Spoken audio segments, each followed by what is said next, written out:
All right, here is a little technique. So this is going to introduce how to convert MIDI to audio, how to reverse audio, kind of take some bits and pieces and make something out of it that we can use creatively. So if you notice at the beginning, or I should say, the arrangement, all right? So every time you see like these larger waveforms, that's just the regular drum beat with the 808s and everything in between. There are some times where it, well, forget about what happens in between because we may or may not do that. But every time that it comes back in, there's that kind of like little riser element. And we are going to create that with a reverse crash cymbal. So I'm just going to open up my battery instrument. This is my custom battery instrument. I'm going to go to samples and drums and crash. And I don't really like that one because it's like too bright and crashy. This one's nice and long, so it is what I'm looking for. It's the Eighth Wonder crash, and for some reason, most of you didn't have the Eighth Wonder kit. That's a little long. That would work. That's across the river, but basically anything would work. So I'm going to grab this. I'm going to put it on its own key. That's B1. And I am going to come in and just choose a random spot. It really doesn't matter. But I don't want it to be where drums are playing. And I'm just going to trigger that. Okay, it really doesn't matter that other things are playing at the time. I'm just going to solo it. So it's in its own clip, which makes this very easy. I'm going to go ahead and I'm going to make a stereo audio track. And I'm going to call this Rev for reverse. And I am going to drag this clip down and it will automatically convert it to audio. All right, so now I'm listening to the audio track. I can get rid of this MIDI because I don't really want it.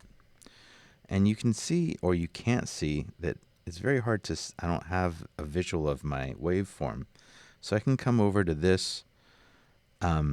This is vertical zoom for waveforms. Okay, so I'm raising it because, it made this one go up and become unusable, but I really want to be able to edit this, so I need to see it. I'm going to grab slip mode so I can edit this fairly tightly on both ends. Okay. Didn't quite finish, but that's okay because we can, using the Smart tool, come up to the right-hand side and turns into a fade tool. And ultimately what we're going to do is we're going to select this thing. We're going to go up to Audio Suite.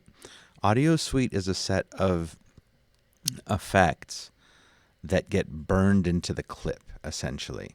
So we can always go and find different effects like reverbs, delays, modulation effects, etc. But there are a few extras up in Audio Suite, and they're treated differently. When you insert an effect, it's real time. When you use Audio Suite, you're burning it into the clip and essentially making a new version of it. So I'm going to come to Audio Suite and Other and Reverse. Now I can kind of see what this is going to sound like by clicking on this preview speaker. And then I'm going to hit render.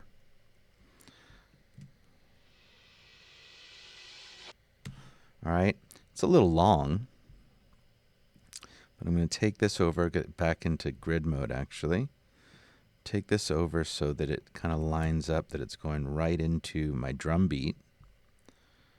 And let's see what that sounds like. All right. Why don't I have 808s there? We definitely want to have our 808s, or else it will not sound complete.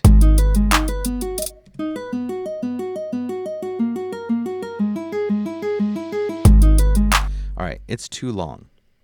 So what I'm going to do is cut it probably to the last two quarter notes of the measure, and then I will do another. Actually, you know what? I am going to fade it all the way up. All right, and of course we have volume control as well.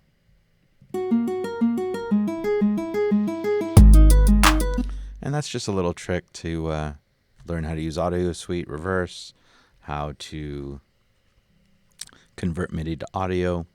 It can be very useful.